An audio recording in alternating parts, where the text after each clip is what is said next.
there's 3 important things I need to say. Louder! Number 1, letters home to your parents once a week so they don't get suspicious. And 2, if anybody in town asks, you don't speak English. And 3, guys, this is very important, all right? Please, report to me immediately if anybody finds a Taco Bell, all right?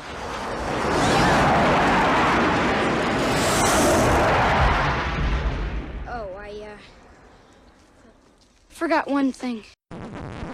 Okay, retro go. Let's go.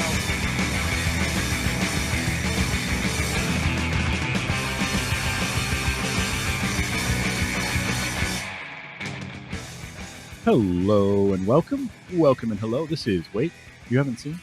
It's a show where we talk about movies, and specifically, we talk about a movie at least one of us has never seen before. I'm your host, Travis, aka TV Travis. This is episode number 278. And my guest this week from The More You Nerd, it's Drew. Drew, how you doing? Hey, it's good to be back. I'm doing pretty good. Excellent. It's good to have you back. Reminiscing quite a bit from the movie tonight. Yes. So our movie this week is 1994's Camp Nowhere. Now, I had seen this. You hadn't. I had not. Did you have any history with this movie? Did you know of it at all before I brought it up to you? So this movie came out in August of 1994, about 2 weeks after I would have turned 10 years old. Okay. And if you're doing the math, that means I'm about to turn 40. I'm not thinking about that at all. No. But again, this was also a time when TV was everything, and you saw commercials all the time. So when you said, let's do Camp Nowhere, I thought, oh, this is a movie that I have heard of. Okay. I've seen other camp movies, we talked about some of those off air, but I had nothing other than the title in my head. Okay. Yeah, this was one I did see. I don't think I saw it in the theater, but I think like shortly after it came out on home video, I definitely rented it and watched it because it was the same thing, right? Commercials everywhere. Saw the commercials for it constantly. I'm like, oh, it's got Christopher Lloyd in it. Even at this point, I would have been about 13-ish when this came out. So right about the age that the main character is supposed to be. So this was like, I was the target audience for this movie when it came out. Yeah. And I knew Christopher Lloyd already from loving Back to the Future and all that kind of stuff. So I rented it, and watching it this time it was amazing how much of it I remembered and how much I had completely forgotten was in this movie or part of the story and the way that it went. So this movie it's 1994. It is basically a Disney movie. In fact, it's put out by Hollywood Pictures, which is Disney. Disney at the time didn't want it under the Disney name because there was a couple of I think there was a joke or two, or maybe I think there's a goddamn in there, and that was too much for them. There's some language. The word sex is said. They refer to it as, they refer to skinny dipping. Disney Plus, which is where you can watch this now, does say that there is adolescent sexuality. No, adolescent sensuality is what they call it as part of their warning, which is like, I don't like those two words together at all. I don't either. No, that's not cool. So it's a Disney movie, but it's not a Disney movie in the traditional sense. It was a little too much for them at the time, so they put it out under Hollywood Pictures name. Although if you look at it, it's fairly tame. It's definitely aimed at that teenage crowd, sort of young teenage, that like 13 to 15 range is kind of what they're going for with it. But it centers around a kid named Mud, Morris, and a bunch of his friends from middle school. And they all go to summer camp every year, but they hate the camps that they go to. So they figure out a way to, with the help of Dennis Van Welker, played by Christopher Lloyd, who's like the former drama teacher at the middle school that Mud happens to see working in the mall. at a cheese place. Yeah, like an Easy Cheese booth. And they get him to help them scam their parents out of the money that they would spend to go to camp to go to their own camp. They rent a cabin and to spend 8 weeks off on their own. This is a movie. So this came out in that era of movies like Little Giants, The Sandlot, what were some Heavyweights, I think would have come out around this time. Like those kind of mid 90s teenage movies where you've got to suspend some disbelief to buy into the movie at all, right? Because there's no way any of this actually happens. Like it just this was my question because I did not go to camp as a child. Sure. Did not have a lot of interest in it, and also it cost $3,000. My parents would not have paid for it. Right. $3,000, by the way, which is $6,300 in today's money for camp. But did you go to camp at all? So the only camp I really went to, there was a day camp that I would go to. It was basically just outdoor daycare when I was a kid. Sure. But I did go to Boy Scout camp. That was the one camp that I did go to every year, but that was only like a week long. And then some of our camp outs. I never went to any of the like go away for 6 or 8 weeks and send letters home to my parents type camp, because same sort of thing. I didn't have a lot of interest in that. There weren't many of them in my area to do that were like this, those themed camps, but also my parents weren't going to spend that kind of money to send me away for most of the summer. Sure. So it just wasn't happening. And this is a thing because I never actually went to camp. I had it in my head that all summer camps lasted the entire summer, whether it was Heavyweights, whether it was Salute Your Shorts on Nickelodeon. Oh yeah. Basically any camp movie or TV show was always the kids being gone. And I have kids, and my kids just came back from camp. They went to sleepaway camp for 1 week. Yep. That camp has either a 1 week program or a 2 week program, and that's it. I honestly don't know if 8 week camps actually existed.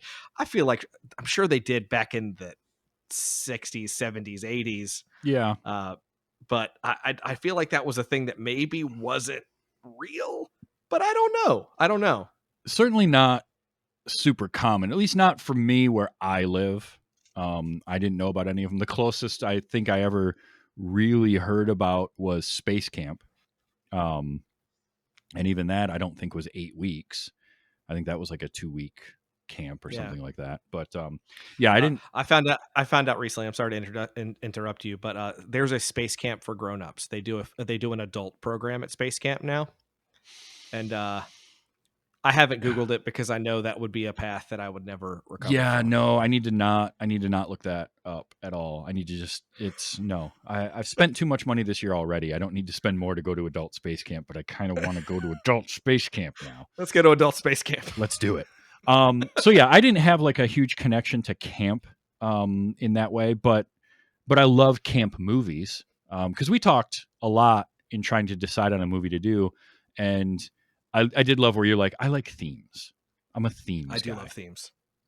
And so summer and summer camp was a great theme, and we just kind of hashed back and forth and ended up settling on this one. But there's a lot of fun camp movies. I mean, Ernest Goes to Camp is a great one. Fantastic one. You mentioned Salute Your Shorts. That is really an underrated show. I feel like that's going to have to make a note to myself to get that onto Those Were the Days at some point. It's on Paramount Plus, but not all of it is on Paramount Plus. They pick and choose episodes, and I wonder if there's like a music licensing thing or something. Probably. That's usually what happens with those. But camp movies were pretty popular overall, and what I like about camp movies is that they span all sorts of genres, because you get something like this, which is clearly aimed at young people, and all the way up to like stuff like Sleepaway Camp the movie, or Friday the 13th is a camp movie in a lot of ways. Like a lot of horror ends up taking place at camp. I guess because it's just they're locations that are easy to get to film. They're cheap. Wet Hot American Summer is a great camp movie. That is a great camp movie. Yeah. There's Wet Hot American Summer. There was also Porky's. I think, is one. Meatballs is a camp movie. Meatballs is. I've never seen Porky's, but I thought that was just at a high school. I don't know the answer to that I question. think it's supposed to be some kind of a camp. I don't remember. I may have seen Porky's once. But either way, camp movies are pretty fun. This one, I think okay, here's the question. So you watch it for the first time as an almost 40-year-old. Obviously not the target demographic for when the movie came out, but what did you think of it overall? Like, how was the experience of watching it? So I am a nostalgia fiend. Okay. And because I am, I am a middle-aged person, I watch a movie like this and I think back to those times, because as I said, this movie came out when I had just turned 10 years old. Mm-hmm. I am was at that point the target demo for this movie, and Yeah. now I look back at it, and so many of my notes that I for this are such and such thing 90s, such and such thing the 90s. Oh yeah. In fact, my very first note is these opening credits are so 90s they went to Bayside High.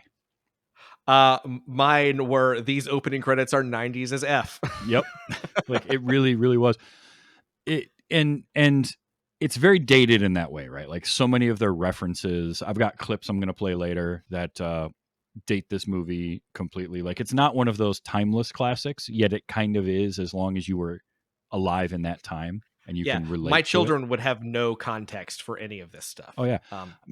They make mention of Beverly Hills 90210 and Baywatch, which makes sense given the time that this came out. Those were huge shows at the time. Like 90210 was big in 94 still. So yeah, it was definitely one of those, like, as you watch it, all the sort of references and the things.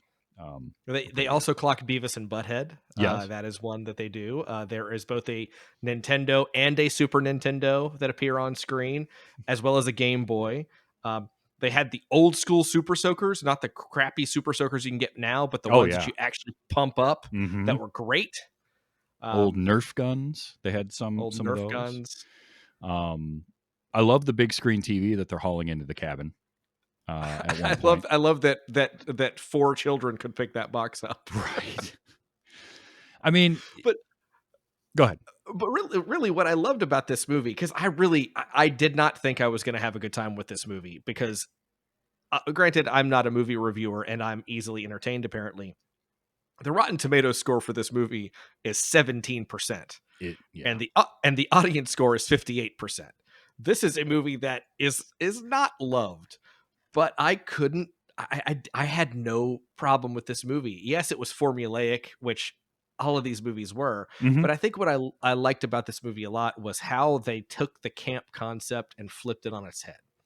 Because so often in these movies, it's either a standard summer camp that they're going to, or it's a specific kind of camp. It's military school camp or fat camp, or I mean, there's a lot of movies about fat camp.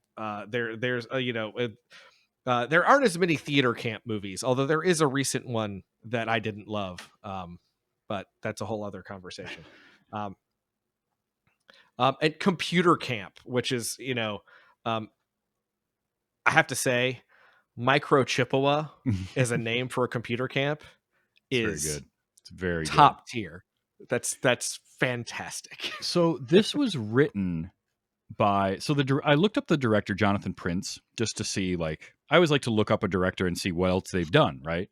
This is the only theatrical release film he ever did. Everything else and he only directed like 10 projects, and they were single episodes of a TV show and a couple of TV movies, and then this. That's it. So he was one of those. He has more producer credits and I think more writer credits than he does director. So I feel like he was kind of all right, he can direct. That's fine, because this isn't an auteur film, right? This isn't, as you mentioned, it's very formulaic. It's very kind of Disney formula, just aimed at slightly older kids. So that's fine. But Andrew Kurtzman and Elliot Wald, who wrote this movie, some of their other credits are they wrote for SNL back in the early 80s, like 82 to 85 kind of range. But they also wrote like within 2 years of this, Down Periscope, which is a film I adore. I saw Down Periscope so much on cable. Yep. I know I rented it at least once or twice, but I to this day, if I do a pirate voice, Oh yeah. it's the sonar guy played by what is his name from that movie? Comedian. I just saw him in something else. Harlan Williams. Harlan Williams. Yep. Yar, like him doing that whole deal. And actually, that wasn't Harlan Williams. That was a different character. Anyway, doesn't matter. I haven't seen that movie in years. I wonder if it holds up. But I know there's jokes that I would still laugh at from that movie because there's jokes that I will still quote to this day from Down Periscope. I'm curious if there are jokes that I didn't get at the time that I would get now. Oh, I guarantee it, because there were jokes in this movie that I know I didn't get when I was watching it the first time that I definitely appreciated more here. And this is definitely the more sanitized version of Down Periscope. This is the PG version, whereas Down Periscope was PG-13. But that's, I think, what worked for this is you can see that kind of SNL writing in it. And because effectively, this is a movie full of a bunch of individual moments and montages with a loose plot kind of tying things together of the kids at camp. But it's really just about, we'll have a montage here and a montage there, and we got to have a couple moments. There's the thing at the car wash, there's the thing at the grocery store. Like, those feel like sketches that they just sort of, they had these ideas and then they're like, all right, now we'll find the thing to tie them all together. But I think it works. I think that's what makes this one work for me. That, and then the cast, because our 4 main cast members, the kids, are all solid. They're not great, but they're very solid. You can tell they've got some kind of... So Jonathan Jackson plays Mud. And if you look at his IMDb, he's still working to this day, but he has got credits. His big one is General Hospital. He was on for 18 years. 385 episodes. I mean, soap operas, they shoot like 7 of those a week, right? But he did that, and he did Nashville for 124 episodes. So like, and he had started General Hospital before this movie. This movie was his first film credit, but he started on General Hospital in 1993. So he had a TV background coming into this. Andrew Keegan had a little TV background, but this was kind of his first major role. I remember Andrew Keegan from 10 Things I Hate About You. That's the Andrew thing. Andrew Keegan had like 3 years where he was in everything, Mm-hmm. and then he just kind of disappeared. He, I think that's probably around the time that he opened up his like spiritual.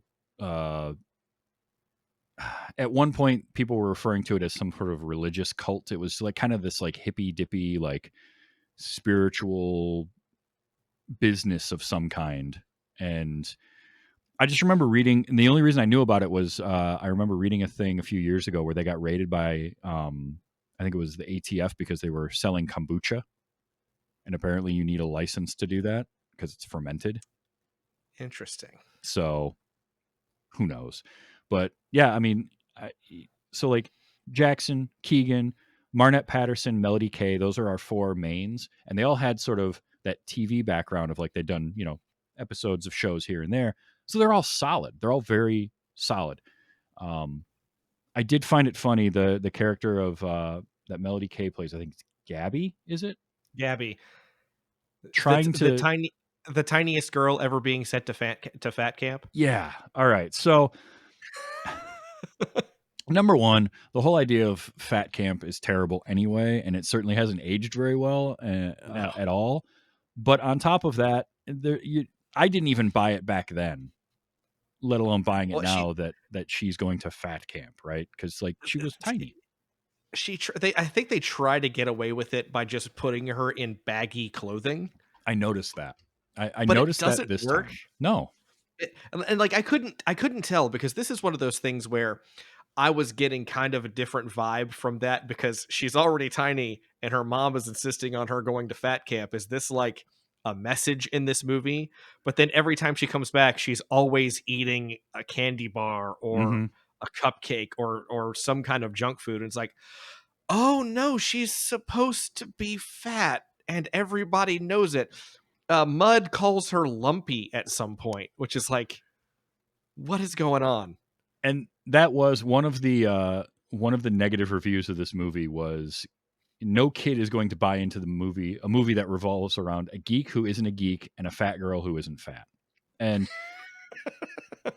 as a film critic, I understand why you're saying that. Now, when I was a kid, didn't care at all. Like, I didn't think about the fact that, Mud wasn't really that geeky of a kid. I did notice this time around, though, if he's supposed to be the geeky, nerdy kid, number one, he's not into the stuff that his dad is. His geekiness, his nerdiness was that he likes comic books, which these days is not the social pariah thing that it was made out to be in the 90s. So, well, and as we learn at the end of the movie, his dad seems to be into comic books too. Right. Like, why weren't they bonding over that? I mean, Dad played by Peter Scolari, by the way. Yes. Peter Scolari was for the limited time he's on screen, he was very good.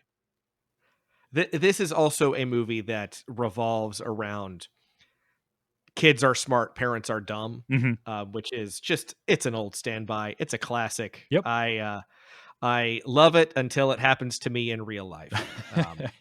Yes, until you end up on the parent side of that equation, it's great. But the one thing I did notice about Mud in this movie this time watching it that I never really paid attention to before, he has got fantastic hair. That is glorious hair. Just some luscious locks that he's got. It like how he maintained that for 8 weeks away from home in those cabins, which I never saw running water. Never saw running water. They did have a lake that they could swim in. I had a question about laundry because these kids get nasty. They are playing in mud. They are having food fights, all of this stuff. Though one kid does mention laundry when he's calling his mom and leaving a message later. Yeah, that's true. Where's the laundry machine? How are they doing laundry? I don't think they've thought about this. No. I cannot imagine what that camp smelled like after 8 weeks. I can't imagine what it smelled like after 1 week, let alone 8. Fair. It's one of those where as long as you just park your brain and don't think about the logistics of the movie at all, you're fine. Because it's that kind of movie, right? Like, don't think about the kids took the money from their parents. It'd be one thing if the 4 of them got away with this. You might be able to stretch belief enough to get there. But once we start getting into the dozens of kids that are at this camp that all fleece their parents out of money, like, and got cash from their parents to go to this camp. Okay, fine. It doesn't hold up to any scrutiny at all. I also don't care. Like, I just don't. It doesn't matter. Because you're having fun. Like, Christopher Lloyd is a delight in this. And he's great because he's playing, this is almost like a Robin Williams type character, right? Like, outlandish, crazy, but he's got a good heart to him. Even Robin Williams would have been too much in this movie, I think. Oh, for sure. No, his energy wouldn't have fit. But Christopher Lloyd, who has always looked elderly, he really has. would have just been in his 50s making this movie, which is still, I don't think he looks like he's in his 50s in this movie. So he just like hit one age and then stayed that age for 40 years. Oh yeah, no. I mean, these days he's starting to look, his age has caught up with him, but he like at the age of 30 looked like he was about 47 and then stayed that for 40 years. Yeah. But he is great. Now, I am going to call in. I always look at IMDb trivia through the eyes of scrutiny anyway, because anybody can put this up there. But this one in particular, I had to call out because here's the trivia entry, and then I will tell you why I don't buy this at all. Christopher Lloyd initially disliked the script, but only agreed to appear for the for extra money, as his previous films, Angels in the Outfield and Addams Family Values, only performed modestly well at the box office. He felt he needed a little more financial security after the tepid box office results of his previous films, but only agreed to appear if one of his co-stars from Back to the Future trilogy had a supporting role. This is why Tom Wilson, who played Biff in Back to the Future, appears as Lieutenant Hendricks in this film. That sounds good. Let me tell you. I don't buy that at all. Yeah. Now, let me tell you why. So, this film came out August of 1994, as we established. Addams Family Values came out in November of 1993. Angels in the Outfield came out in July of 1994. There's no way he saw the script and thought, my last two movies didn't do well, I should make this, because they were already in post-production of this film when Angels in the Outfield came out. Would have had to have been. There's no way, because even at the quickest, this film was shot in 1993 to 1994. Like, you weren't making this much later than like early 94 at the latest. Not to mention, and I love Tom Wilson. He's a very funny guy and seemingly very friendly guy. Maybe I just don't remember how often Doc and one of the iterations of Biff were on screen together. Almost none. Almost none. Maybe in 3 when he's been living in the past and Mad Bull Tannen or whatever it was back then. Maybe they had more of an interaction, but I don't remember a single scene in 1 or 2 where the two characters share a screen. Yeah. And not to say that they didn't become friendly on a press tour or something like that. Mm-hmm.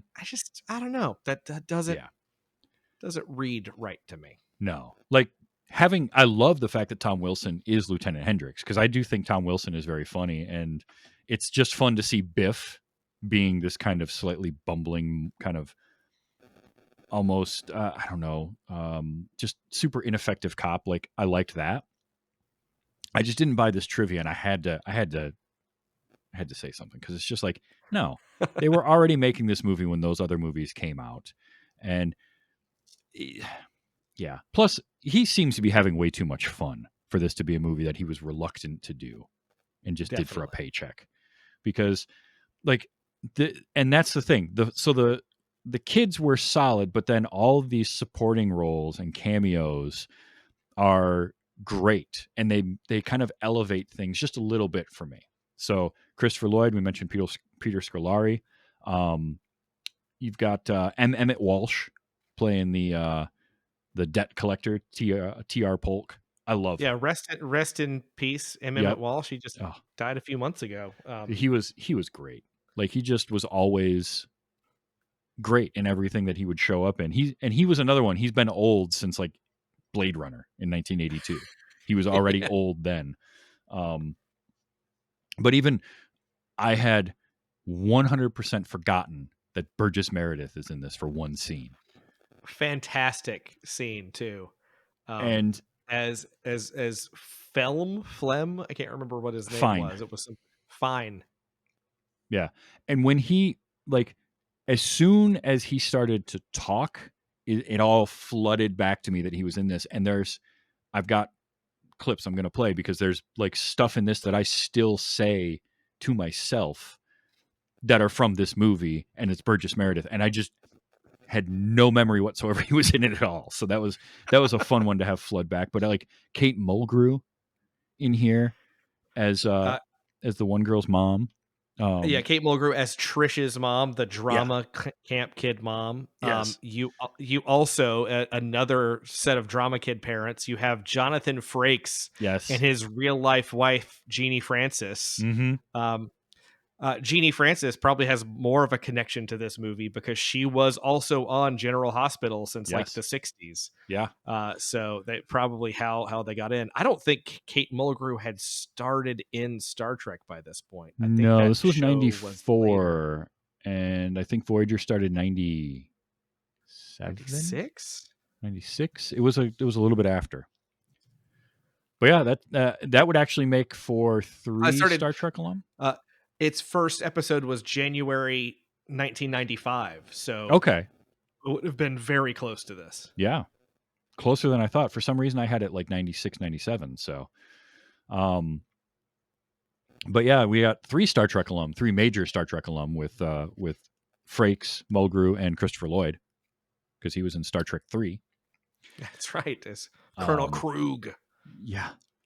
I also loved Peter Oronati as Zach's dad, Carl Dell, the military dad. Just like he basically gets to be a total foil in all the scenes that he's in. But I just love that because this movie is several montages stitched together, and my favorite one is we're gonna have Parents' Day, right? It's the trope of the '90s kind of kids movie where they've got however many things they have to pull off all at once, and they manage to do it all.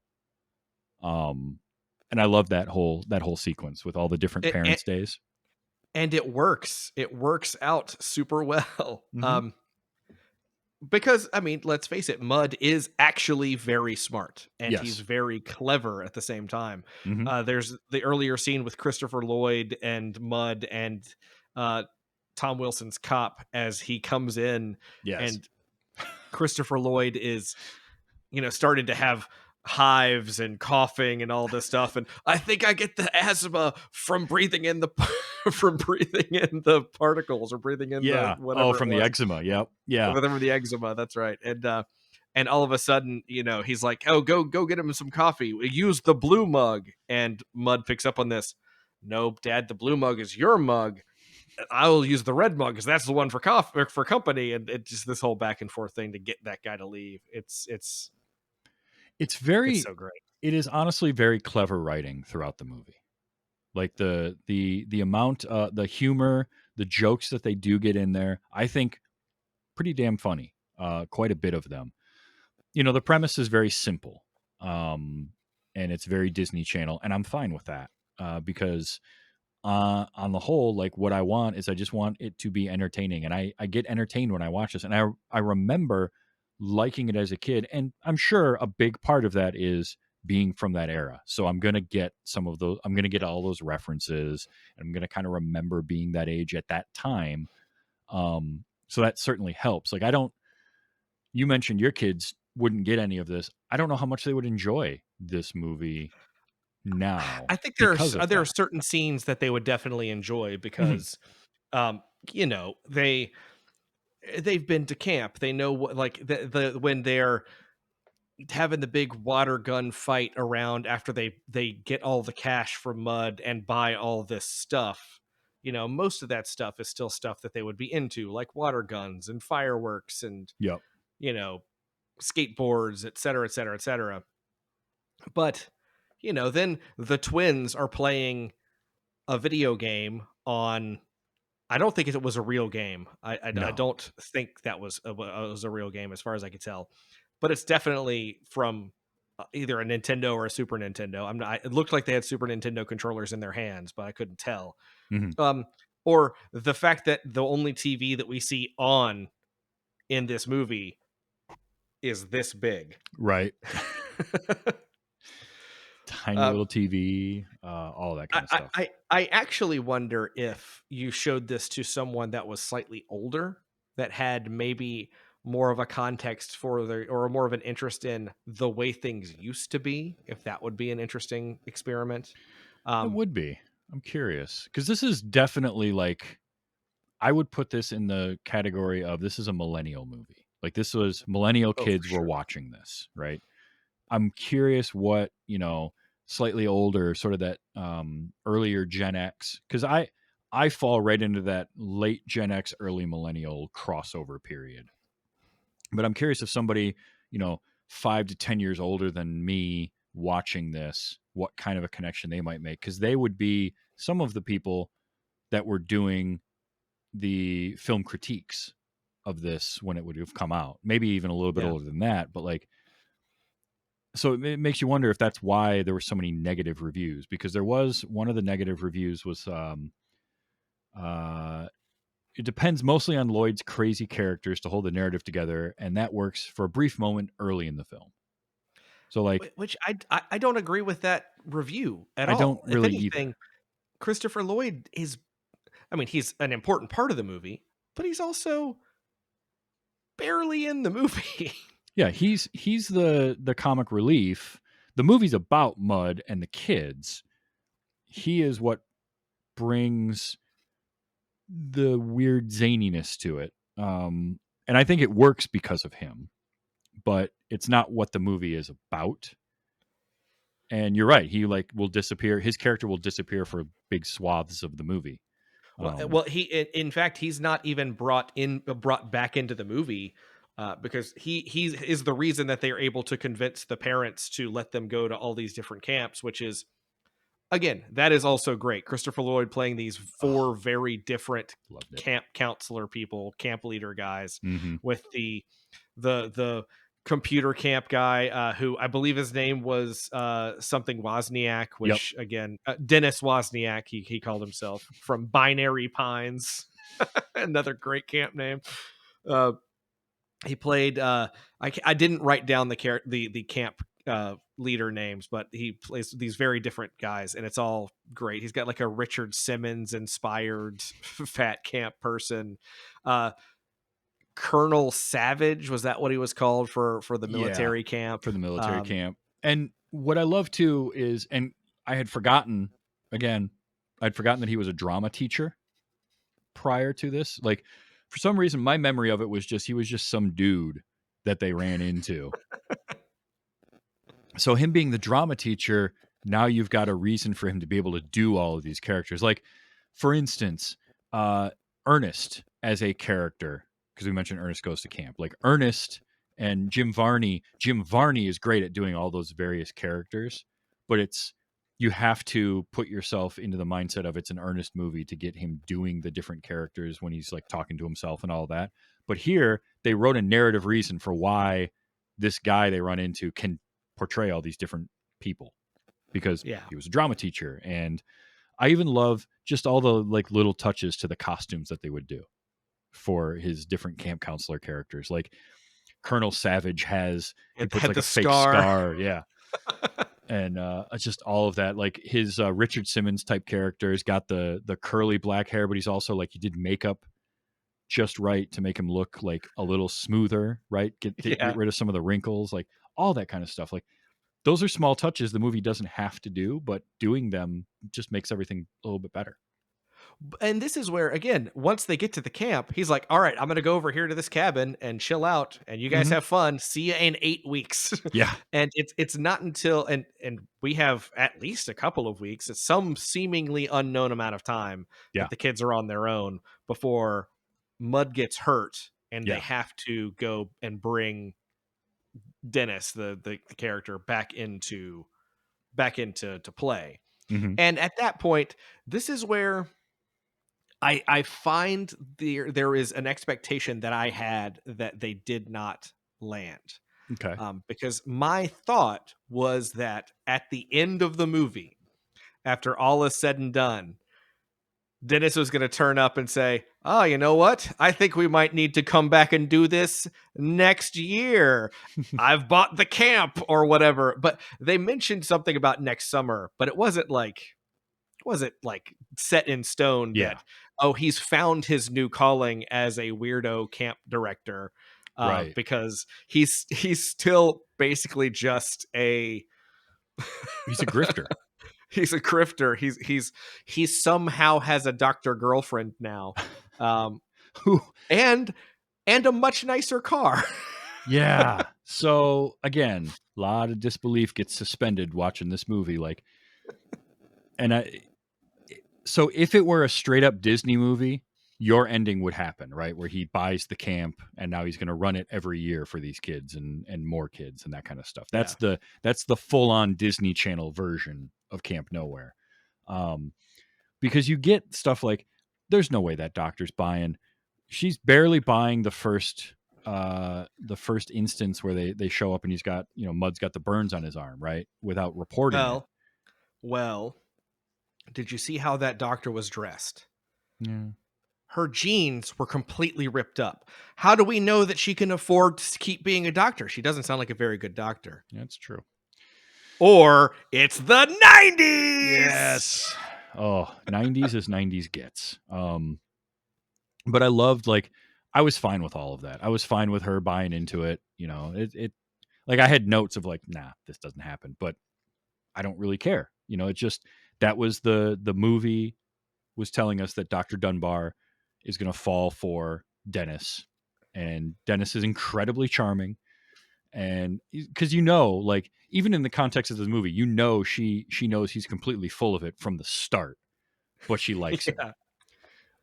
The car was the one that threw me, right? Because that's the car they find that Zach's like, I'm going to rebuild it. But we never see a montage of them rebuilding the car. We No, just we never know do. that we know that Zach has been rebuilding this car supposedly for 8 weeks, and it looks like that at the end of 8 weeks. If it looks like that at the end of 8 weeks, Zach needs to drop out of school and just start an auto body shop, because he's Right? got the talent for it. Yes, he does. Holy cow, that's magic what he did to that car in 8 weeks. It was great. Oh, by the way, did you notice the very brief cameo of possibly one of the more famous people in this movie? Ooh. I'm curious if you noticed it, because I definitely saw them and had to do a double take. Had no memory of it whatsoever. Then I saw them, and then I checked to confirm my suspicion. So I'm assuming you're not talking about one of the kids, because there are a number of kid actors that would go on to other stuff that are not the main four. It is one of the kids. It is. Oh, I just spotted it on looking at IMDb. Yep. But I did not clock her in the movie. Okay. Are you talking Jessica Alba? I am talking Jessica Alba. Yes. Did not clock her. No. So I saw her. There was a scene. She's basically in the background of it, but I saw the camera just pans past her. I'm like, hold on a second.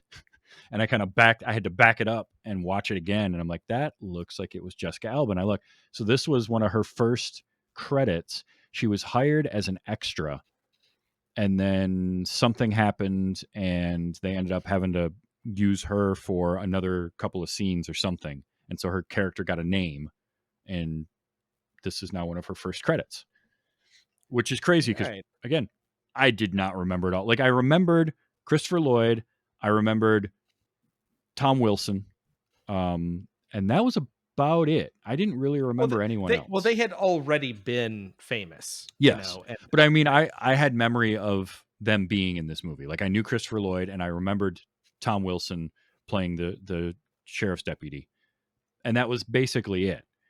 So it was kind of fun to see, like, oh, hey, look at that. You know, it's always interesting to me to see one of these early credits in somebody who goes on to have like a career. Because a lot of the kids did go on to do other projects, and you've seen them in stuff. But none of them really had that. None of them were Jessica Alba, right? Headlining movies. Like, even your leads, Andrew Keegan and Jonathan Jackson did stuff, but unless you are a soap opera fan, you probably don't really recognize Jonathan Jackson. And Marnette Patterson, who plays Trish, she looks so familiar in this movie. Yep. I looked her up on IMDb, and I have not seen anything else she's in, as far as I can tell, unless I somehow remember her from one episode of Boy Meets World. I don't know why. I think she just must look like somebody else. I don't know the answer. Kind of that look, right? Like, Wendy McKenna as Dr. Dunbar. Couldn't pick her out of a lineup. Same thing with Melody Kay, like, as Gabby.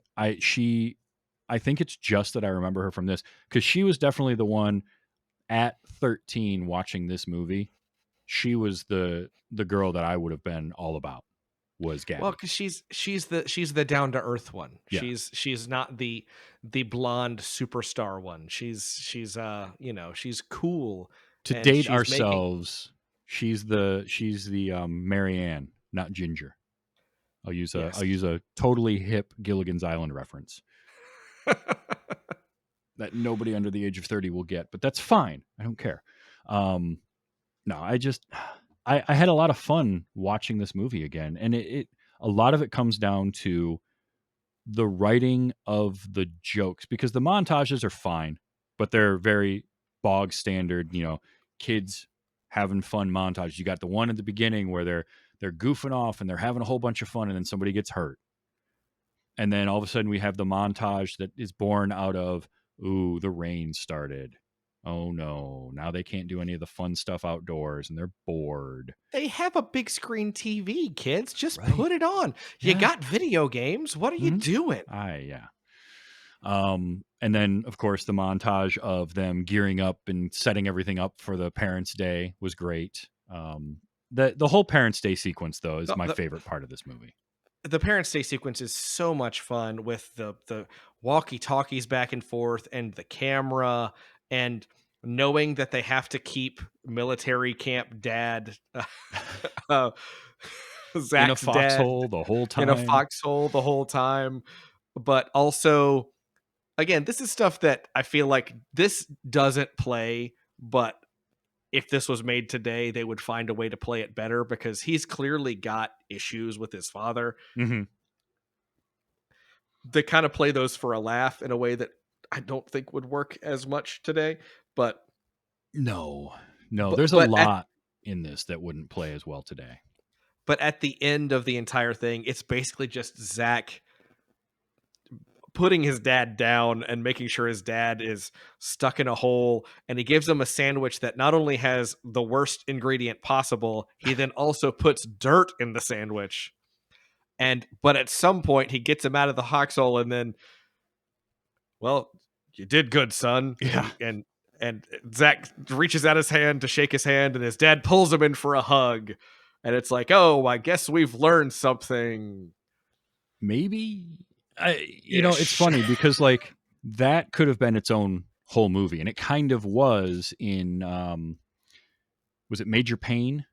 I think went along those lines a little bit more. I'm trying to remember, but it's been so long since I've seen Major Payne. The only thing I remember about Major Payne is that he sleeps with his eyes open, which right. I remember being a very funny scene. But it's probably been 25 years, 30 years. Zach and his dad could have been its own entire movie. Obviously Mud and his dad could have been its own movie, and it kind of is here.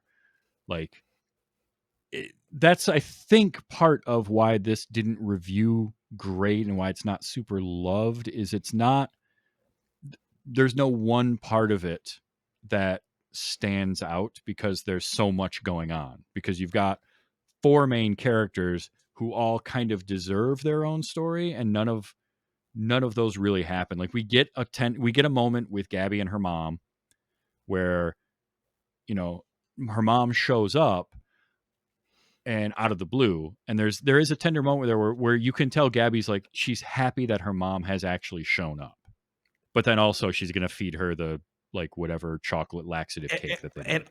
And also her mom is talking about how skinny she is, and it's like all of this it's just uncomfortable, mostly because Gabby is a perfectly normal looking kid the entire movie. We talked about that earlier.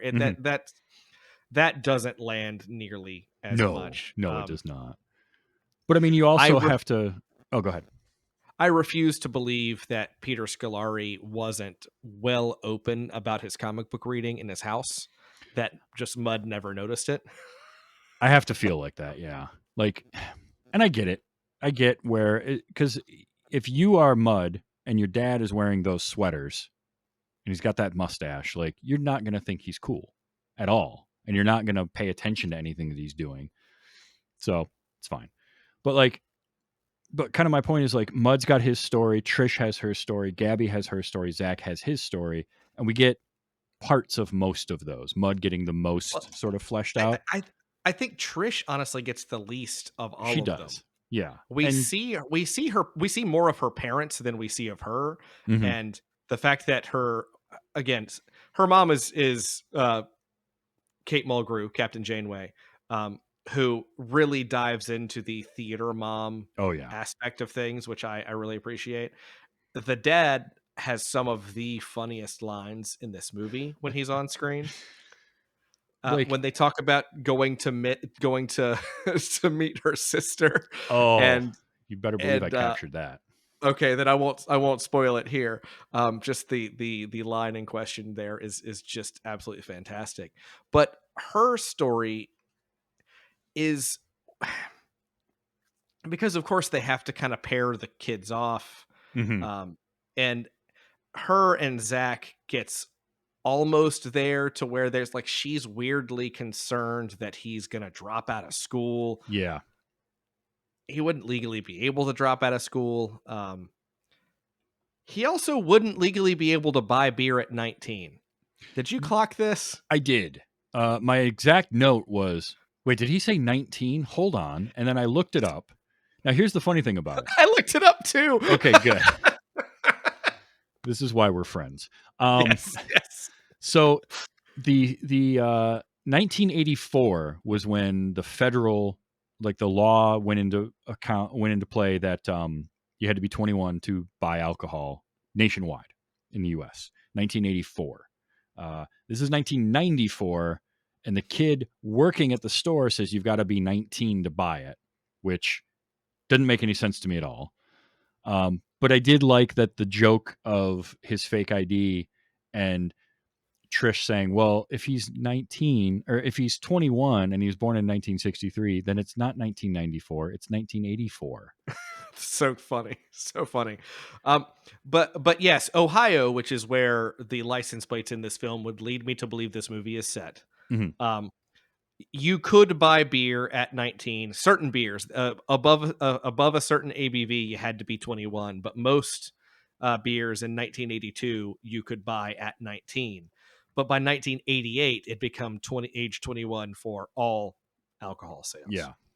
Okay. Which again, reminding myself that these guys wrote on Saturday Night Live in the 80s Yep. is probably tantamount to just this is old guys who didn't keep up with what the rules are in this state that they don't live in.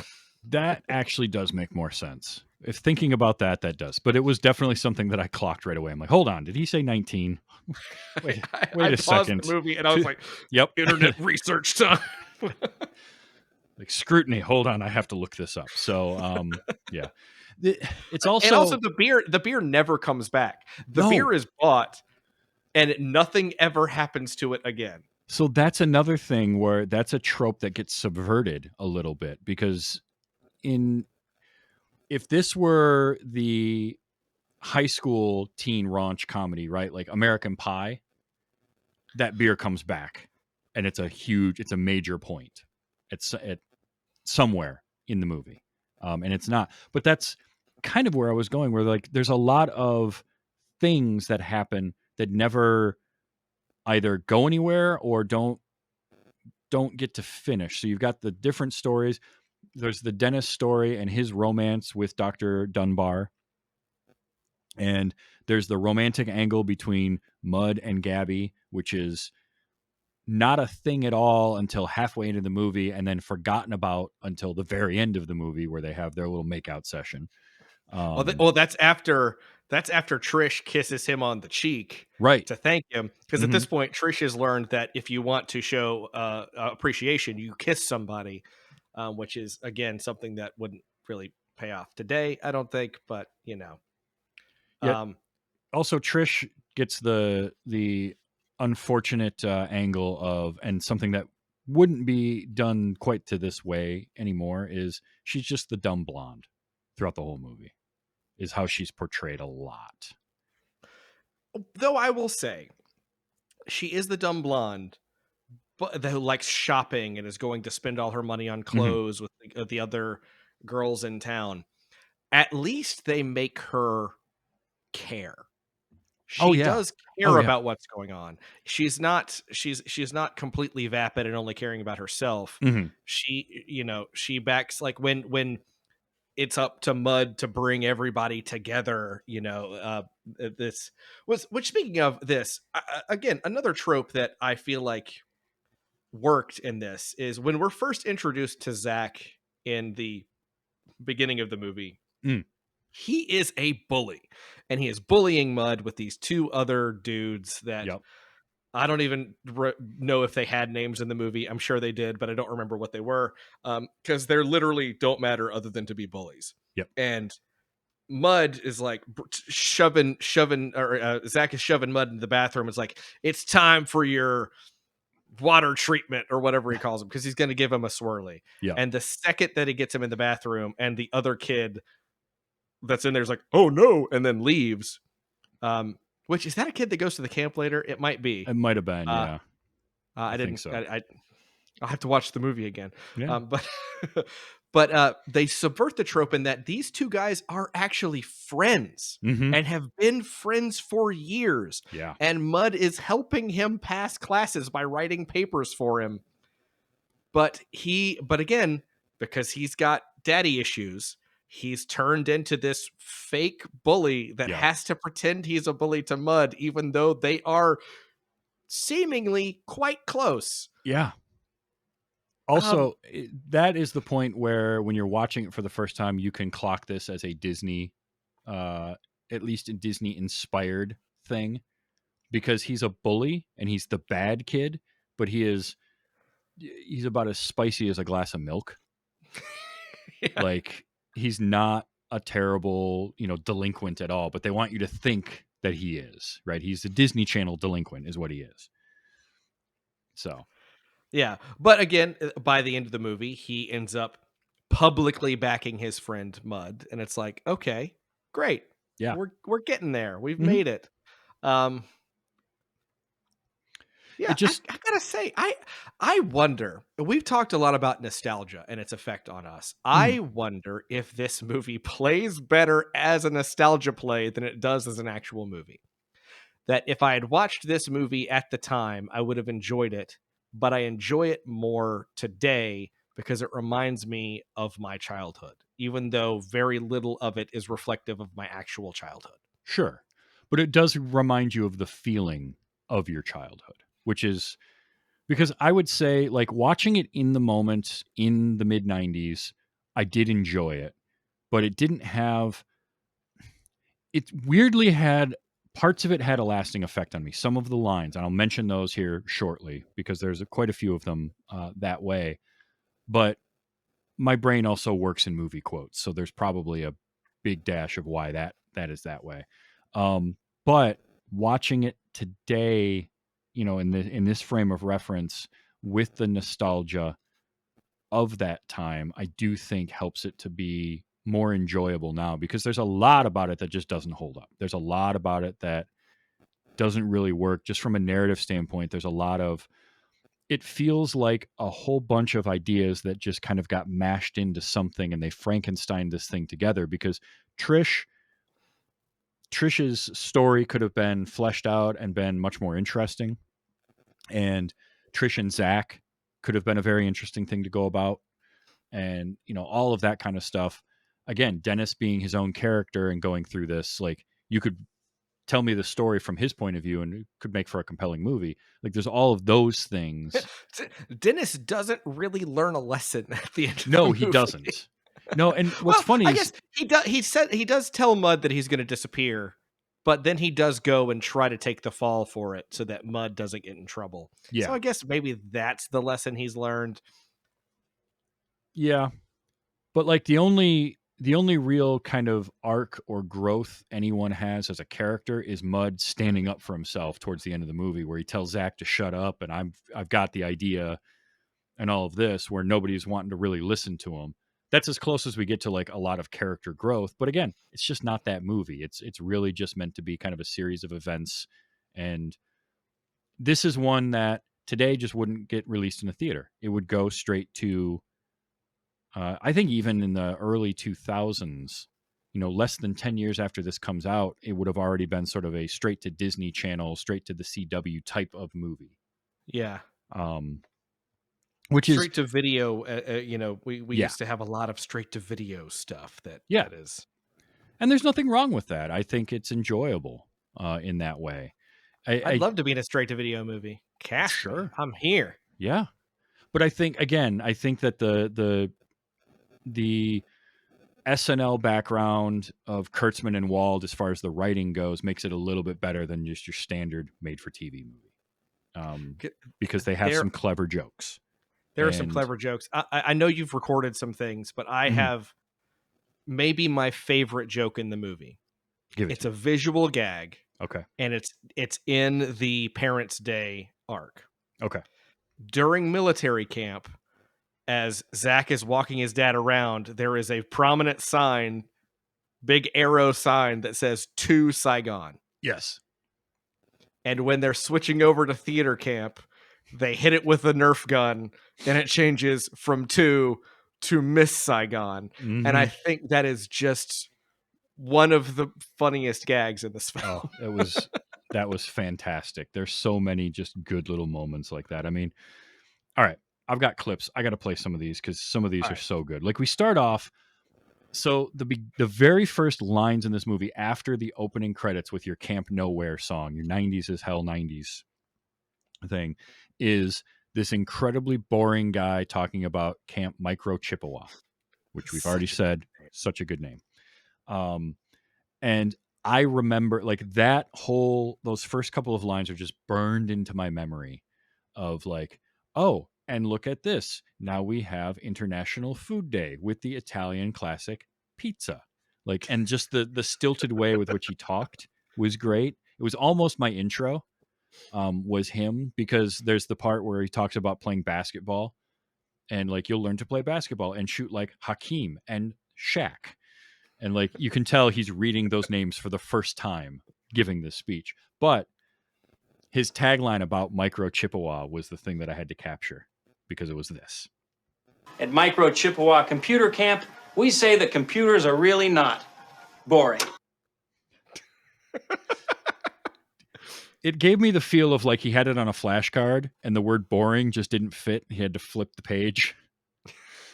Is the feeling that I got from that one. So I loved that because despite the fact this was 1984 or 1994, the video footage is seemingly much older than that because the computer that was depicted in that video was an Apple IIgs. Yep. And specific computer clocks for me because my grandparents had one of those. Nice. And it is currently in my possession, sitting right over there. Very cool. I mentioned the kids are all huddled around, and I did like this scene, the way it started off, because it is them all huddling around at night, and it's giving the impression that they're trying to start a fire. Oh, it's so good. And then when it's revealed that, oh, it was the TV and they get to watch 90210, and again, totally timestamps it, right, of when it is. But then the one girl says, if I don't see Dylan, I die. And that is about as 90s as a 90s moment can get. If I had time between watching this movie and recording with you, I would have made the 90s as a sounder to play over and over again while we recorded tonight. Oh, yeah.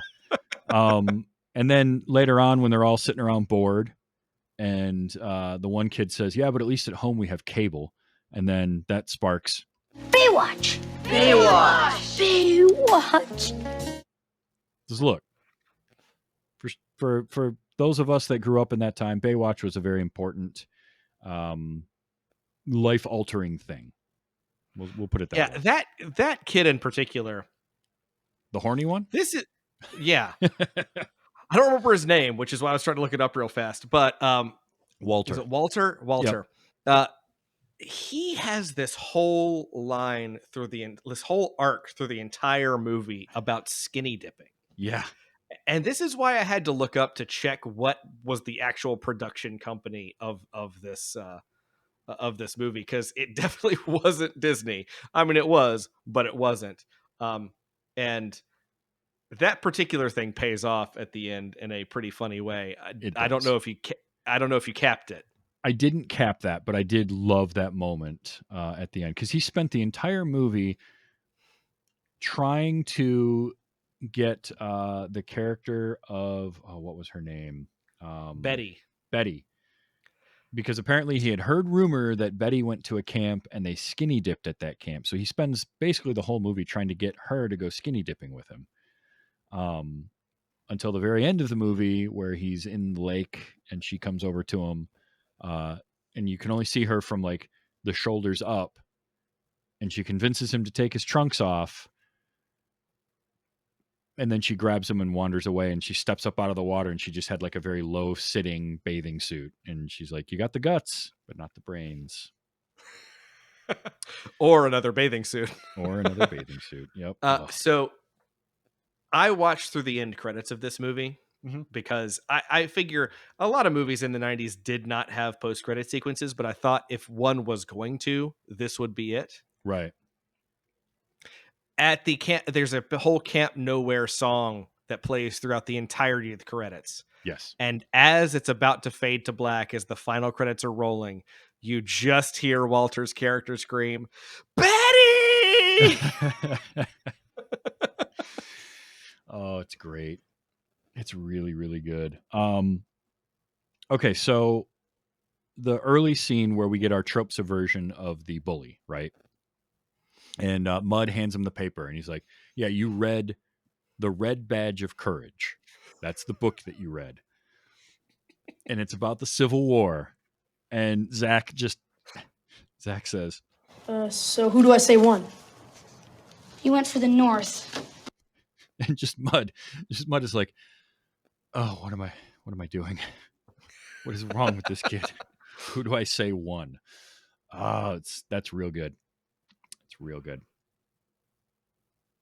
I very much enjoyed that. Trish had a couple moments. Do you remember Trey being a thing?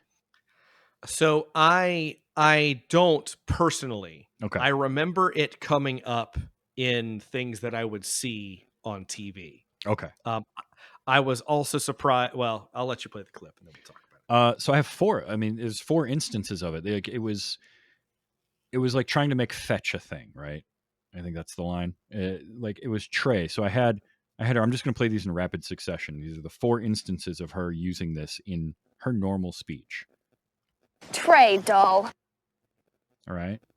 Trey bizarre, she said. Oh, I know. Trey close. Trey mature, don't you think? So it's 4 different uses of that. So I was about to say that I feel like that her using that word dropped off, but the Trey mature thing happened towards the end when she's talking to Zach. So I just didn't clock it at that point. Yeah. It definitely was more front loaded, but like I remember, I think more like how you said it. Like I remember it being in media of like the attempting to use that and sort of, it never made sense to me, but for some reason it just stuck out so much here. I think because it's just that nostalgia bomb. It's the mid-90s. Back then, I would wonder why they were commenting about my cousin Trey all the time. Would not have put together that it was French. I think I did at the time. I don't remember because I know I heard it like at school at some point too. Somebody saying that. I mentioned this one earlier, but this was too good. It's maybe my second favorite part of the movie is in the grocery store when Zach is trying to buy the beer. Just the whole sequence of events that happens there. Because he's like, don't worry, I got this under control. Now, Andrew Keegan at this point is 15 years old, I think. He's born in like 1979. So, yeah, he's probably about 15 years old when they're making this movie, 14, 15. And he looks no older than 14, right? Like he looks young. Yeah, he's a young looking dude. So just the whole thought of like he's going to get away with this fake ID in the first place is really funny to me. But then he goes up and he gives it to the guy and the kid looks at it and he's like, you were born in 1963? Yeah, I was. And then they have that exchange and it ends this way. No, this was 1994. That would make you 31. Wrong. If he was born in 1963 and he's 21, then it's 1984. And she says it with such conviction. She believes it. Confidence. Oh. Which is what Very made funny. one of her final lines in the movie. When we have that moment, right, where the kids all stand up for themselves and take responsibility for what they did, and they're having their I am Spartacus moment of banding together. and you've got, we can all act stupid, right? We're smart, but we can act stupid, and we get this. Smart enough to act stupid. Yeah, and I'm stupid too. That's funny. It's really funny. It's funny. Oh, it's so good.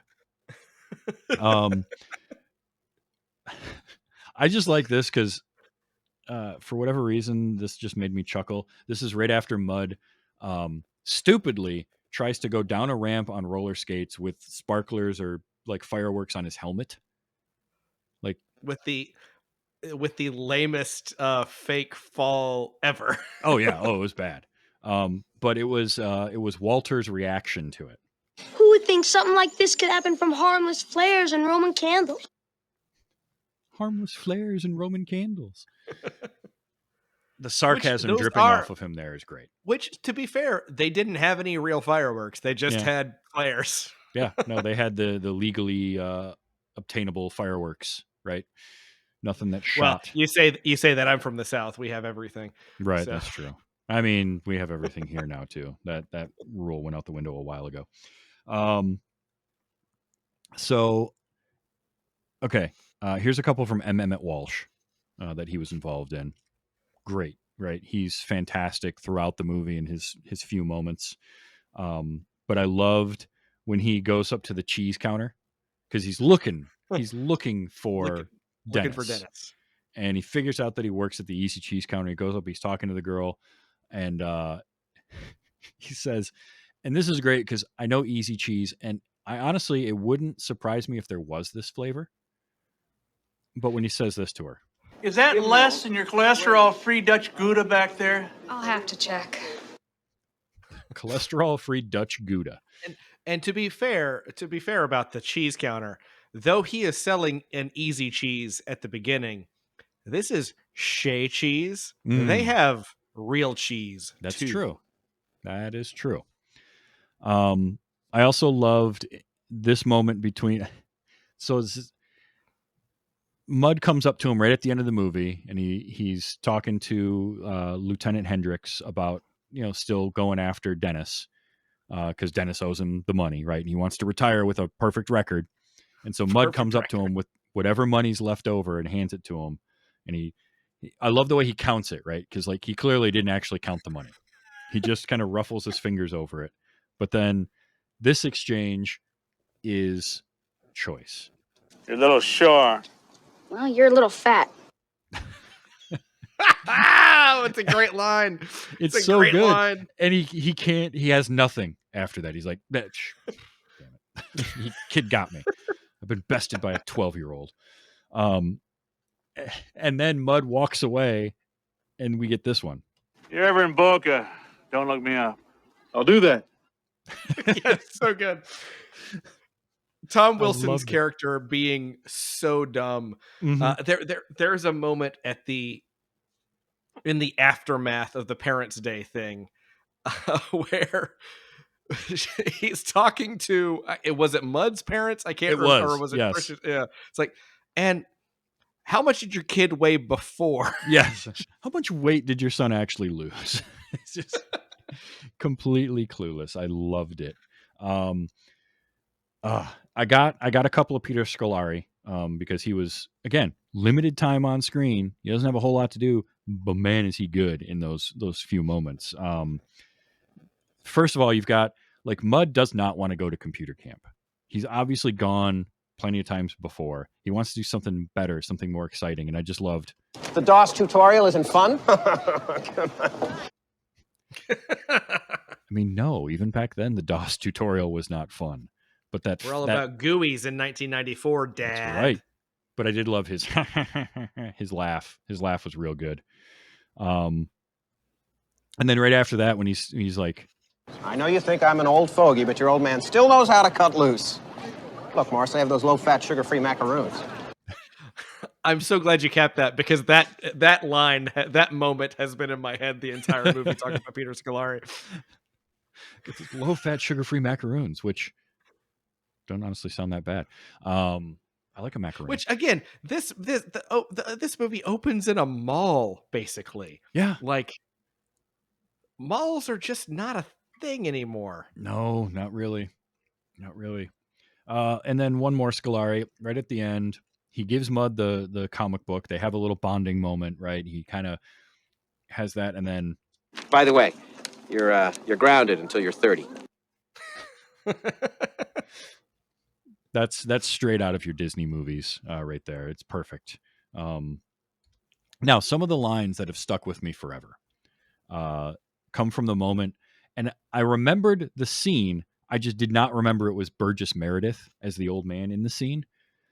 But you have, I love the name that he gives. You won't regret this, Mr. Bandersnatch. Because that's just a great word. Great I just love Bandersnatch, and it's a perfect Dennis, fake name to give. Dennis's ability to come up with fake names constantly they're so good. Phlegm, that's PH. Yep. Now this one I definitely remembered, which was That's interesting. In the late 60s, a bunch of hippies made this place into a commune. I say that a lot about like just a random place. I'm like, a bunch of hippies made this place into a commune. And the thing that I remember from that moment is Dennis's reaction, where he's like, I thought I remembered this place. And there goes, you did that here? And he just looks down. He's like, shakes his head, shuffles a half a foot, 6 inches to the right, and then just gives her a little wink, like, it was right here.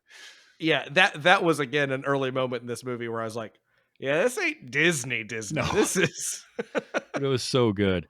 So the hippies turning this place into a commune is one that I still use all the time. And then also right after the 5:15 flyby, which I loved that came back in the parent montage at the end. That is such a good callback. And not just that came back, but that the game that the twins were playing. Yes. Is a double callback. It was a double callback to use, which I 100% did not clock when I was watching this in the mid-90s. Like I just didn't pay attention to it, but I appreciate that so much now.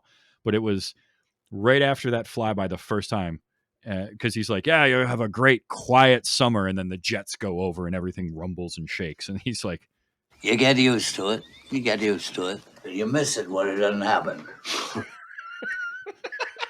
You miss it when it doesn't happen. I broke down when he said that. That line is so good, and Burgess Meredith's performance is so good with it. And that is one, like, I will say that now to when something random will happen. Like, you get used to it. You miss it when it doesn't happen.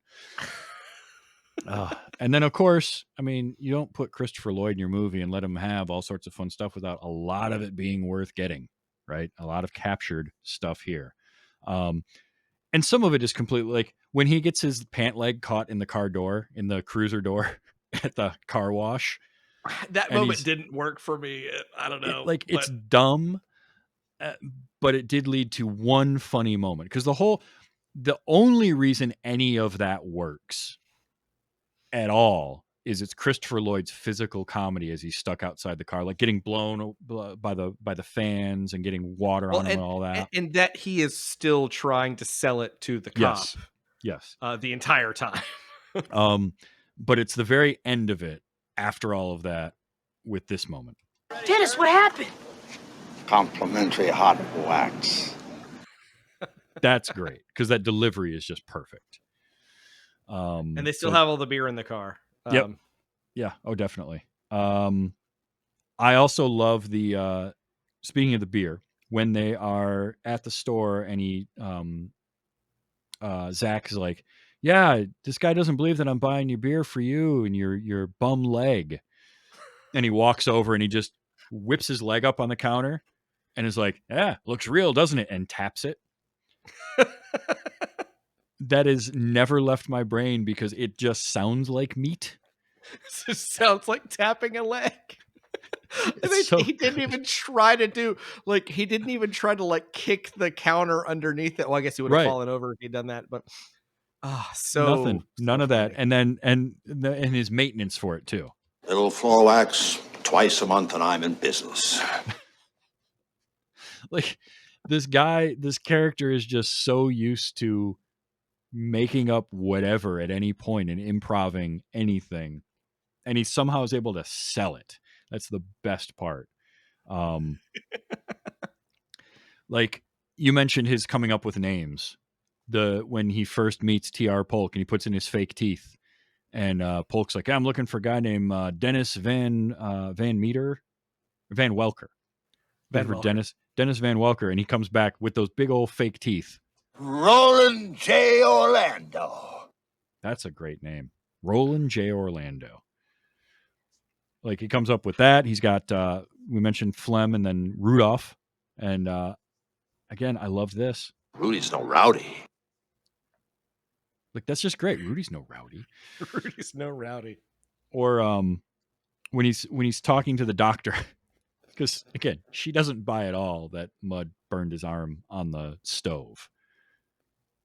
Yeah, I also love that it was a 2nd-degree burn that Mud seems to be completely uninterested in reacting to. Right. Nothing whatsoever. Nope, it's fine. I've had a 2nd-degree burn. That's not fun.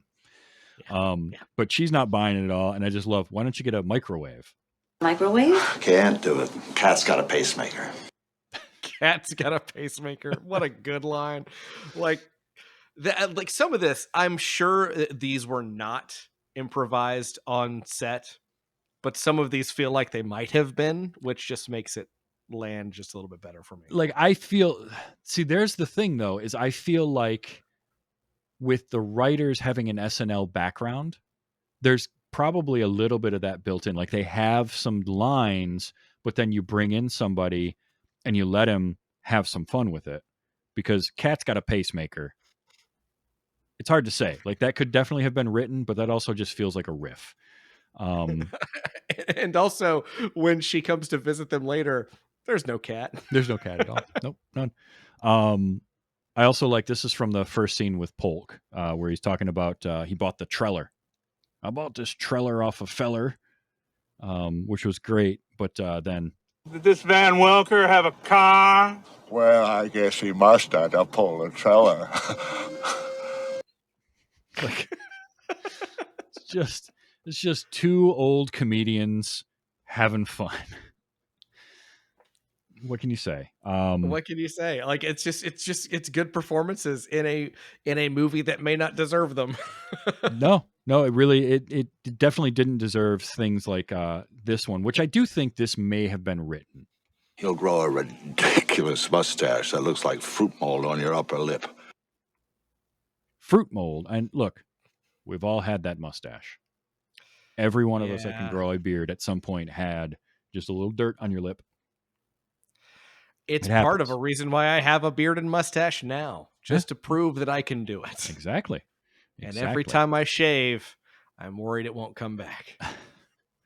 There's two, I have 3 more clips. 2 of them I definitely did not get at the time, how funny they were.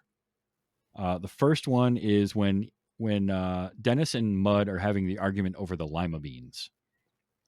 And he wants him to eat the lima beans, and he won't. And like that's a bridge too far for Mud. Like he's fine with all of the beans. Yeah, but the lima beans, no, I'm not going to do that. So he tries to bribe him into eating the lima beans, and says, "Come on, that's more than the government pays farmers not to grow them." That's a great line. Pays farmers not to grow them. Yes. Oh, that's so good. It is so good, and I definitely never got that one before. I had to listen to it twice to make sure I heard him right. A buck a bean, which is then great because then the next scene he's just like 63, just eating individual beans. And then later when the doctor discovers that they've been lying, and she says, "I hope I'm not about to spoil a clip for you." No. I bet he doesn't even like lima beans. Yes. That was a good one. But I didn't capture that. I did get, however, when Mud tries to invite him in to watch Beavis and Butthead. And his response. You know, back in the 60s when we said we wanted to change society, maybe we should have been more specific. That one didn't mean as much to me back then as it does now. Like I totally get where he's coming from on that, and it's just like, yeah, man. Part of getting older. Yep. Part of getting older. Yep. And then finally the last one, and this is just too good not to capture, is this. Do you know what the first law of the theater is, Mud? What? Talk loud enough for people to hear you!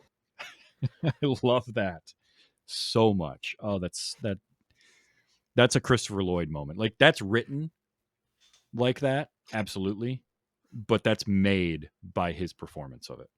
Yeah, I'm sure this has come up in our conversations and episodes I've been on. I was a theater kid. Mm-hmm. My degree is in theater, and that line in particular, just, I'm sure I've heard it before. Obviously, I've never seen this movie before, but it resonated in a way that I didn't expect it to. That was really talk loud enough for people to hear you.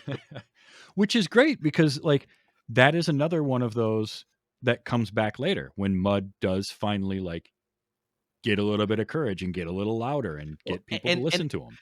And the good thing about it is, because the other half of this of the Dennis Mudd storyline, or there's a part of the Dennis Mudd storyline where Dennis is listening to records of Winston Churchill, yeah. Winston Churchill speeches. And, you know, he's got this kind of earned Winston Churchill moment. And it's not just about the theater that you have to talk loud enough for people to hear you. But if you're trying to get people to listen to you and do what you want them to do, you have to talk loud enough to reach them. Yep. Which is, maybe not exactly the message I would send in 2024, but no, but I mean, yeah. No, look, this was a fun trip down memory lane. It's definitely a movie that mostly is going to trade on nostalgia these days. Like, it really, really is. I think in a vacuum, it's not great. It's made better by Burgess Meredith and Christopher Lloyd and M. Emmett Walsh and Kate Mulgrew, which was another one. I don't know if I captured it or not. I thought I did. I did get the Zach's dad in the foxhole. How you hold it out? Freezing my nuts off! Well, you can thaw them out later. I like that. I must not have captured it, but the line with Trisha's parents was great. Oh, we can go up and see your sister. We'll make a weekend out of it. What are they going to do? Spit on us? And his reaction was, depends on how much she's had to drink. that line is so good. That was the line I was mentioning earlier in our recording. Just like, that was Trish, dear, not your sister. Oh, you know what? I did capture that. I just didn't put it on my board. Hold on. I'm going to get that in here, and we're going to hear it here in just a moment. But yeah, no, that line is amazing. And it's just so well delivered by both of them. Like, it's just such a great moment. And it sounds a little something like this. What are they going to do? Spit on us? Suppose that depends on how much she's been drinking. Not your sister, dear.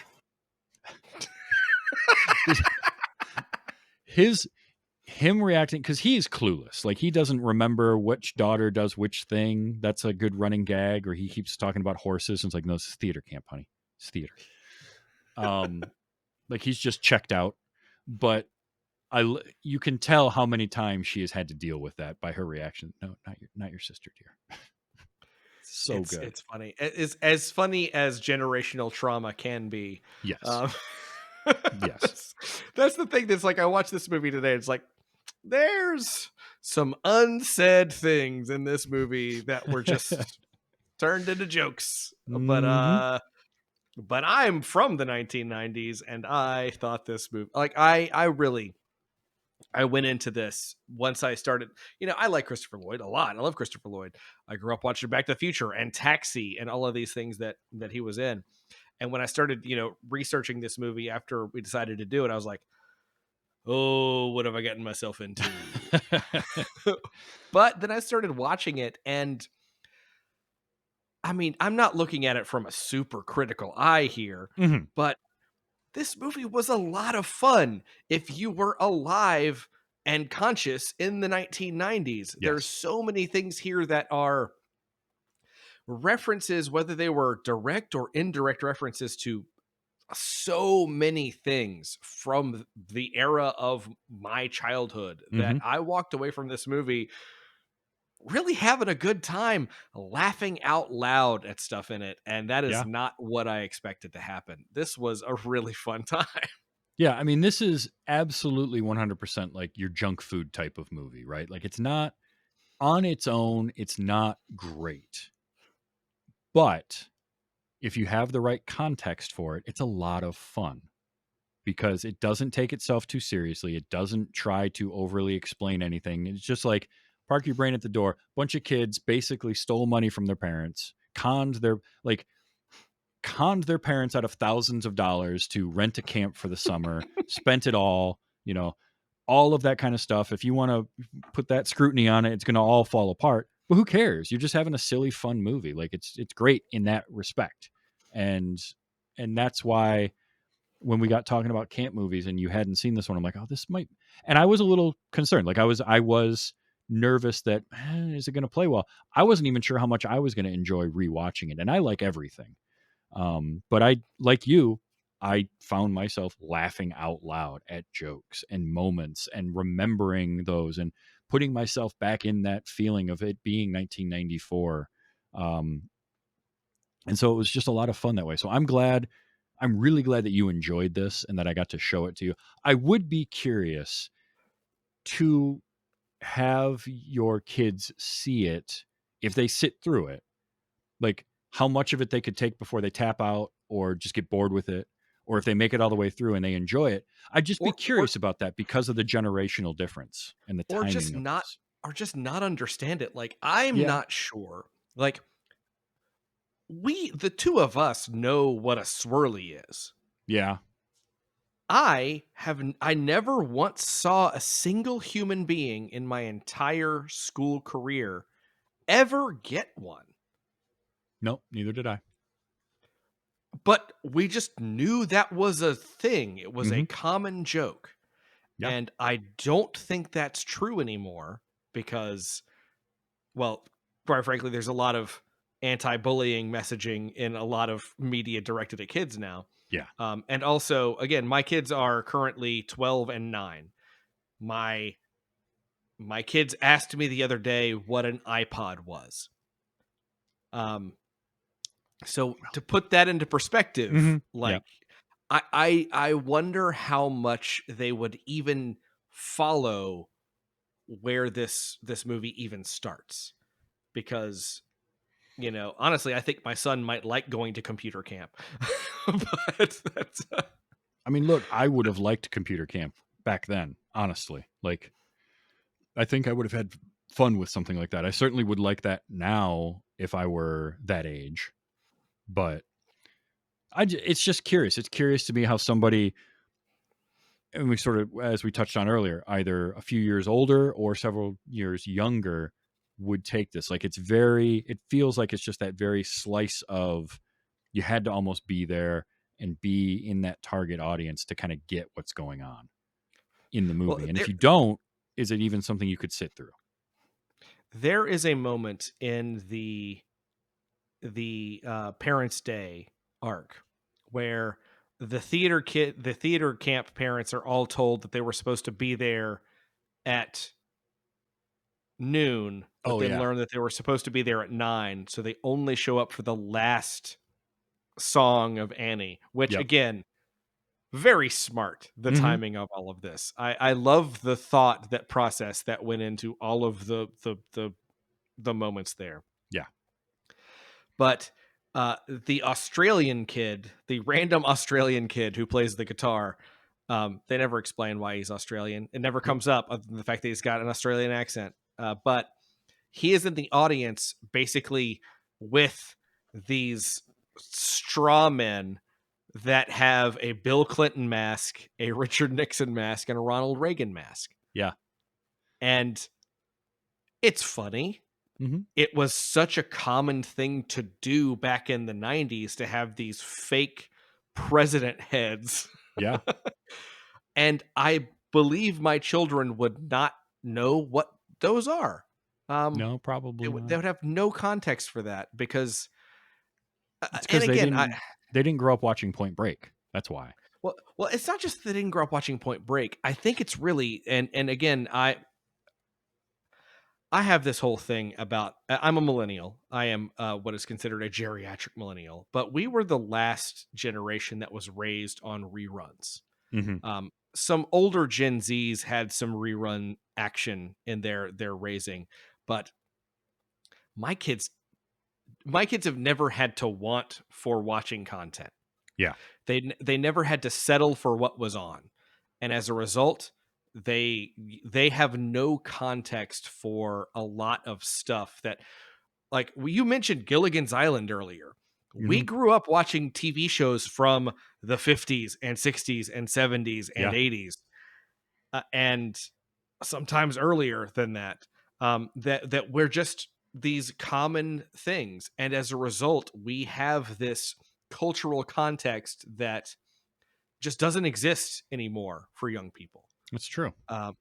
There's a lot of jokes about how Gen Z, now that they're getting into college and graduating colleges, are inventing things that already exist. Mm-hmm. Like, oh, what if somebody does like somebody on the street, like homeless person, doesn't have access to a cell phone, so we'll just put a phone in a singular location, and Mm-hmm. maybe they can put in money in order to use it. Yeah. But I'm getting off topic here. Because I feel like this movie is that perfect millennial movie in that it references so many things that were just a part of our childhood.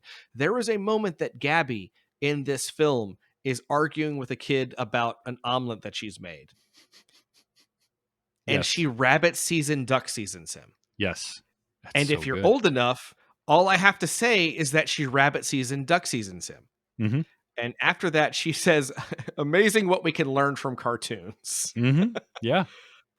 And it's great. I identified with this movie on a level that I did not expect to at all. That's great. I'm really happy about that. I'm glad that I got to show you this and you got to have that experience. It's part of why I do this show. It's just a lot of fun. So that's awesome. I'm glad to hear that. I'm also interested, what's going on with The More You Nerd right now? What are you guys working on? Well, The More You Nerd right now, as we are in the middle of July. Mm-hmm. Yeah. So as mentioned, hilariously, my co-host and I are getting older. And normally on our show, we do birthday challenges. And my co-host's birthday is in June, and my birthday is in August. And because this year we are both turning 40, we are spending the entire month of July challenging each other to different birthday challenges. And some of that stuff is stuff from the past. Some of that stuff is stuff from the present. Oh, boy. So you can check that out. So far, we have watched a movie that is a remake of a 1971 Japanese superhero TV show in Shin Kamen Rider, and we've also covered the not so quite indie game Dave the Diver. But what we have coming up next, I can only imagine. Excellent. And The More You Nerd is a great show. I really it's one of the, I find myself with a lot less time to listen to podcasts these days because I'm making too many of them. But The More You Nerd is one that I still listen to on the regular, because I just love, I love you and Miles so much, and you guys always have just fun topics because you pick something interesting. I think I just wrapped up listening to you guys talking about X-Men, the animated series. Oh yeah, that was which was, oh man, that was fun to listen to. Especially all your stuff in the final season about that season was, that season was wild. It's not something I remember. I just, all my memories of that series are the beginnings of it and not where it went later on. So I remember the beginnings of it so much, and then there are moments from the later seasons that I fully remember, but I don't remember how we got there. I'm also really glad we watched the entire thing before watching X-Men 97, because that stuff just hit better. with the full context. Awesome. Yeah, but honestly, like The More You Nerd is such a fun show. If you're listening to this show and you're not already subscribed to it, subscribe to it because it's great. And Drew and Miles are fantastic. You're some of my favorite people. So thank you. Thank you. It's really, really cool that you're doing the birthday challenges too. Those are always fun to listen to. Now, if you enjoy this show and you're listening to it, I typically record and stream Sunday nights. And do that at twitch.tv/tvstravis or youtube.com/@tvstravis. This particular episode was pre-taped because I am currently, as you're listening to this, if you're listening to it when it came out of the country, I am in Scotland having a blast doing a Highlander-themed sword training retreat. It's a lot of fun. So I'll come back. That's so cool. I will come back knowing how to use a sword and, probably just say there can be only one a whole lot more than I already do. So yeah. But in the meantime, you can check this show out anywhere you get your podcast. Comes out on Wednesdays, including YouTube as a video podcast. And giving a rating and review on your podcatcher of choice always helps the show to be more discoverable. Super, super helpful. You can go to tvstravis.com to find the places to find this show, other projects that I work on, the Patreon for this show, which is patreon.com/WYHS. There's a link to it at tvstravis.com. You can back the show for as little as $1 an episode, get them a little bit earlier. There's other content there. And I also have redone my merchandise store. So if you want my silly logo on something, or I've got new stuff, including, and Drew, I'm going to tell you about this now because I'm going to get to see you at Dragon Con. Oh yeah. On the merch store currently, there is the shirt we talked about the last time you were on for episode 200. We watched Zardoz, so you don't have to. Does exist, and I'm bringing one to Dragon Con for you. So you're getting one of those shirts. Yes. That's awesome. So, oh man. We for the listeners out there, when we discussed doing this movie, my quip to Travis was, well, there'll certainly be less body hair in this movie than Zardoz. There was somehow. So yeah. So definitely check that out though. Merchandise is up there and I'm always putting up new stuff too. And if you have suggestions on anything you'd like to see, then drop them my way. I'm on all the social medias as TV's Travis. You can find me there, or find the links to it through tvstravis.com.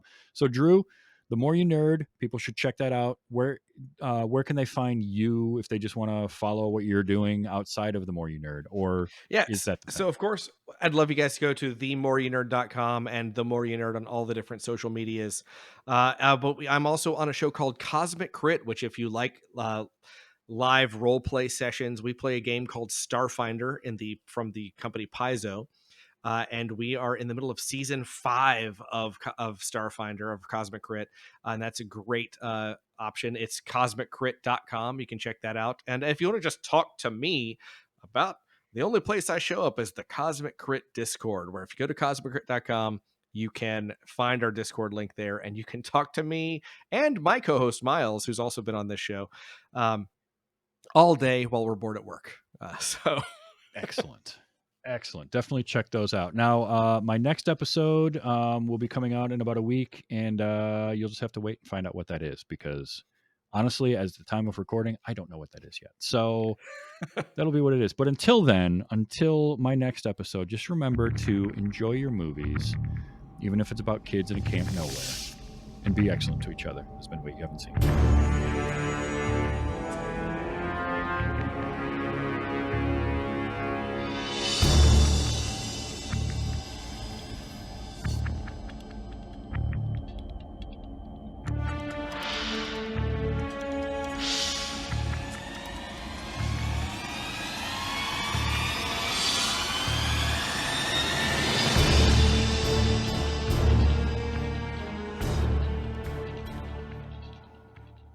My mama didn't raise no fools. Oh, except my brother Todd, who burns hair out of his nose with fireplace matches. Todd's special. That's another moment I absolutely remember.